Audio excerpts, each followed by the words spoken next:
everyone, welcome to Democrafting the Future. You're here with me, Corinne, and Saray, and we're here at the Nordic Demographic Symposium at Hinsgau Slot in Middelfart, Denmark. We are about to show you some video interviews that we did with some of the guests here, and we're really excited to show you what we did. If you want to start maybe by introducing yourself. Yeah, sure. I'm Jennifer Dowd, and I'm a professor of demography and population health at the Leverhulme Center for Demographic Science at the University of Oxford. And why did you choose demography? Like, what led you to this path? Yeah, I think like many of us, it was a very winding path. Because as we were saying, not many people know what demography is, so I don't think kids grow up wanting to be demographers. But maybe we can do better marketing in the future. So I actually got into it originally. I was very interested in economic development, and that's what I went to grad school for. I had spent some time in Latin America and Indonesia, and was really motivated as a young, kind of optimistic student to want to understand poverty and why were countries, different, and people achieving different outcomes, and ultimately, hopefully, how can we make that better? So I thought economics will teach me everything I need to know to do that. And while I was doing my graduate studies, a lot of economists where I was studying at Princeton were also working on health inequalities. So Angus Deaton and Ann Case were there, and some of my professors, and they kind of drew my attention for the first time to the idea that, we don't have just inequalities in income and wealth, we have big inequalities in the length and quality of people's lives.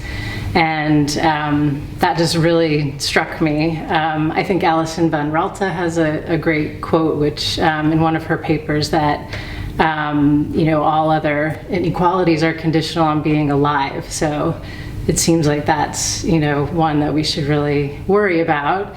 And so from there, that was kind of my light bulb moment. I wanted to understand health inequalities, but I realized I knew nothing about health. So kind of looked around, and fortunately my policy school that I was in at Princeton was also connected to the Office of Population Research, which is one of the oldest demography centers in the world. I didn't even know what population was. I was like, is this population bomb? What do you guys study? But I was able to talk to some friends there and learn that you can learn a lot about mortality, life expectancy trends, all sorts of things. And so I kind of switched my concentration and took all the core demography classes, and the rest was history. My kind of first PAA meeting was life-changing, and felt like I had found my people. So that's the short version. But it's super interesting that you are coming from a very kind of non-related background. That also gives in to the interdisciplinarity of demography. Right, so it's like nice to connect the fields, and then maybe you'll find like new paths. I think so. I think what I've learned is that demography is a really great umbrella for a lot of different disciplines, because it's more the ability to kind of take that population perspective and understand the importance of thinking about it at that level. So I agree. I think demography kind of touches everything, and we could claim a lot of different disciplines. Yeah, maybe I'm going to continue. Especially in recent years, you worked with the COVID-19 pandemic and a lot of work. And so could you tell us a little bit more what you did and how demography actually played into all of your work? Yeah, that was a really big, wild experience. I guess I can start with our center. At Oxford, the Demography Center was just founded and launched in November 2019. So we had kind of come together as a group for the first time. And obviously in early 2020, I think a lot of us were watching the news, but in January, I was kind of reading a lot, but I was like, well, I'm not a virologist. I don't know what's going on. I'm not going to weigh in on anything. But I think as time went by, we saw how much of an information void there really was. And so our group, when mortality data started coming out of Italy, was paying a lot of attention to that, and kind of sat down together and thought, the world does need some insight and information right now. What can we contribute? And that's when we kind of whipped together a very short paper on looking at the strong association of age and mortality that we were seeing coming out of Italy, and kind of just drawing attention to the fact that population age structure then was potentially going to be very important, in which countries or even which localities were hit really hard. So it was a super basic demographic point that we made, and just did some kind of illustrations of fixed infection fatality rate and but different population age structures and what would happen. And we had never done a preprint before. It was my first preprint. We put it out on March 15th, 2020.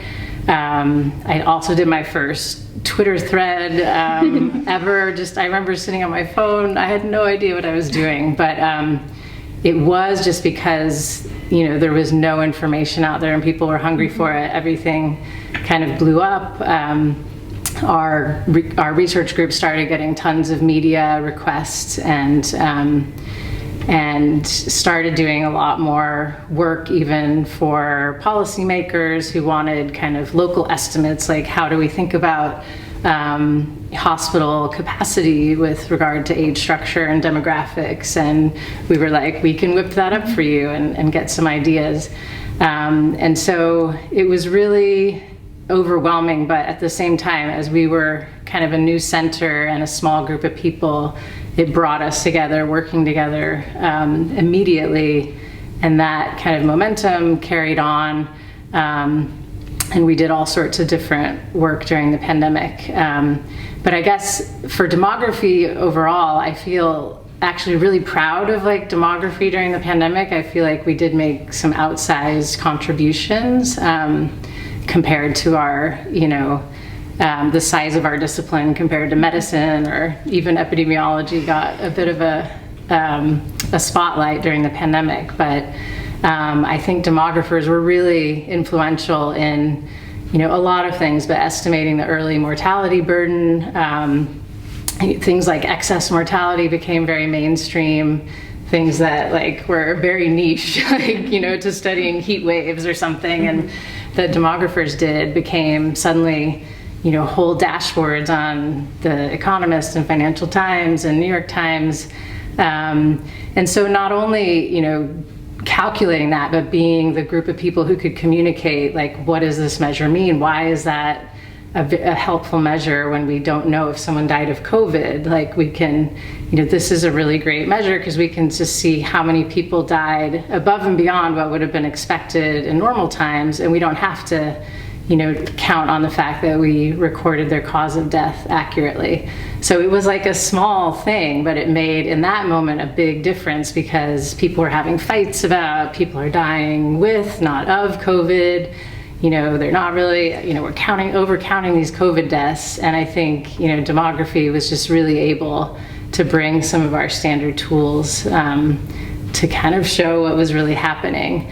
And obviously the situation evolved over months and years, and I think demography did a great job sort of thinking about age prioritization for, the vaccine rollout, for example. There were some good papers that just kind of clearly showed what the implications of different, vaccine rollout strategies were.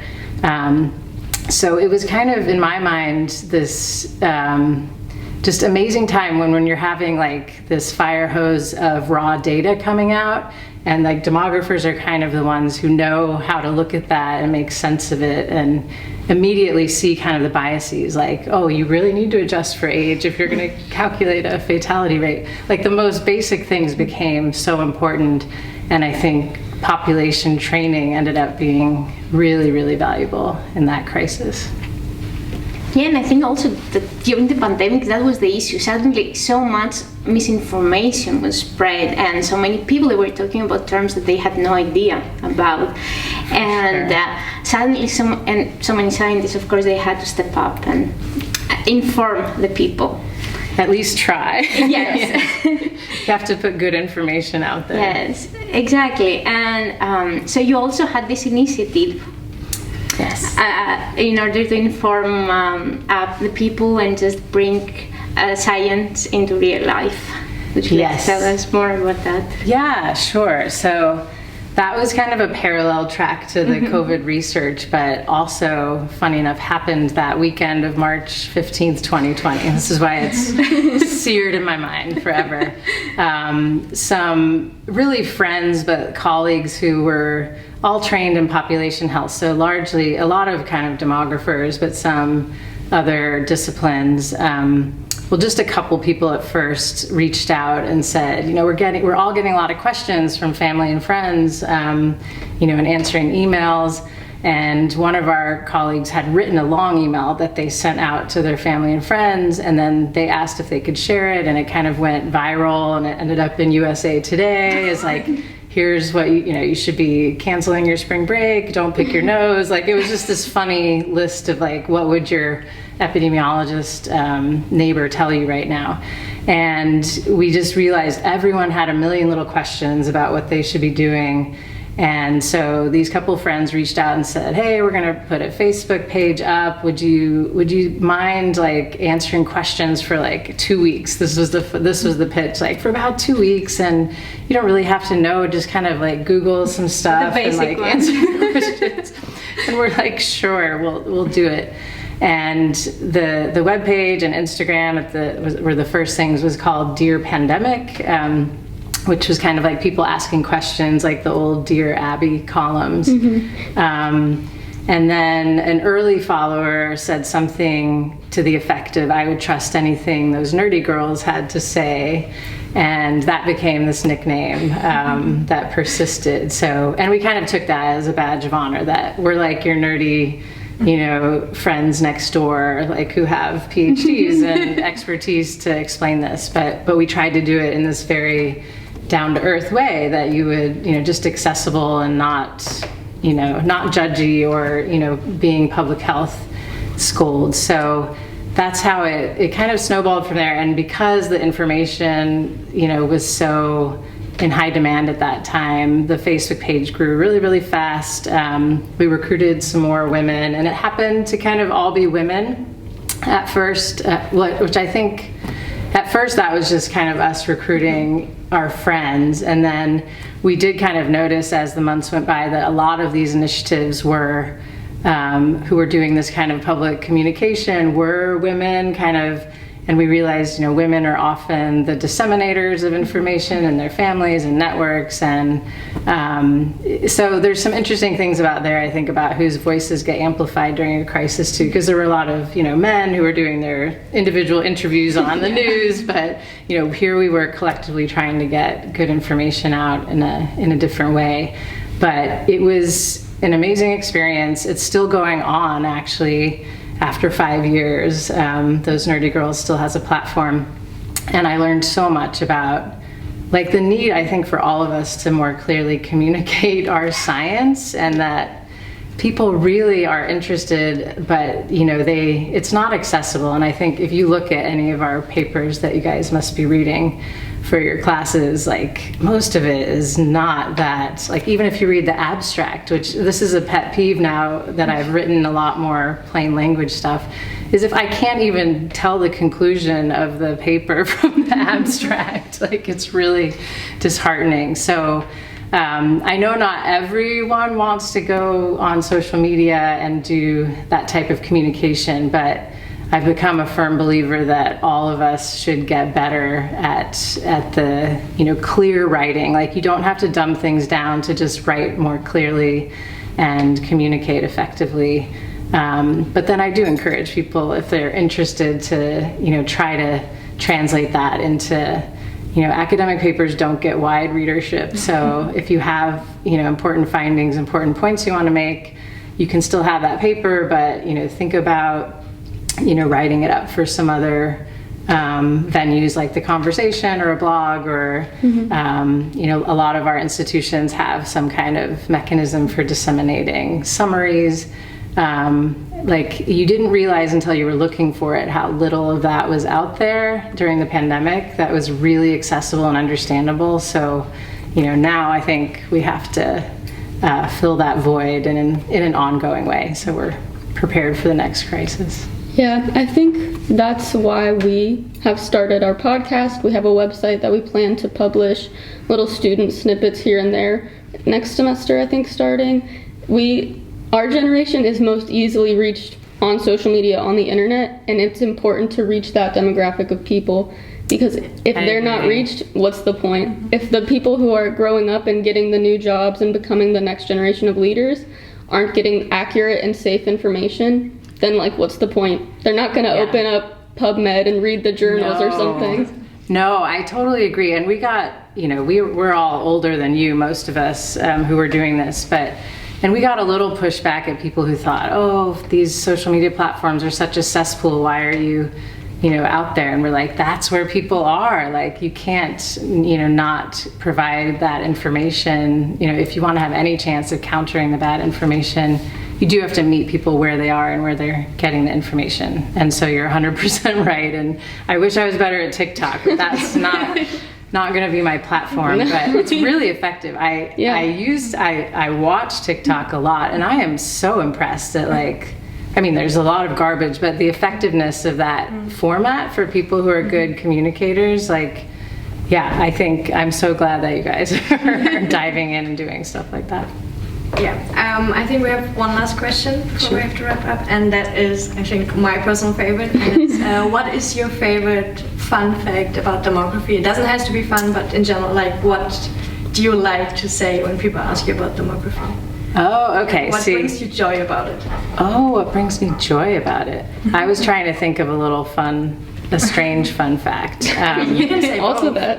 Okay, well, I'll start with the one that I find interesting because it kind of debunks this common myth that when life expectancy was 30 or 40 that we had no old people. So I don't know, I hear this a lot on social media too, and from even doctors who are maybe talking about menopause, and they're like, oh, menopause isn't natural because nobody lived to be old. And so I actually want to write a post about this because it bothers me so much. But obviously as demographers, we know that life expectancy is an average. And so when life expectancy was 30, we had about half of people dying before the age of 5.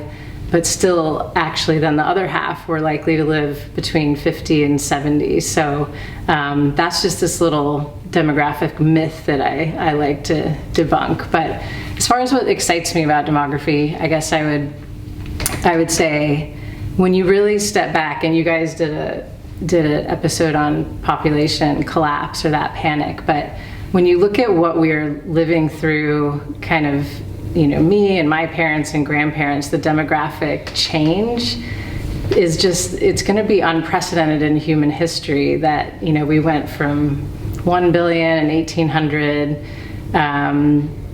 to our 8 billion now. And then it's really going to, kind of taper off. And the fact that may never happen again unless, something really bad happens and we start from scratch in the Stone Age or something, it just kind of boggles my mind that, tens of thousands of years and we happen to live through this most exciting time in human demography.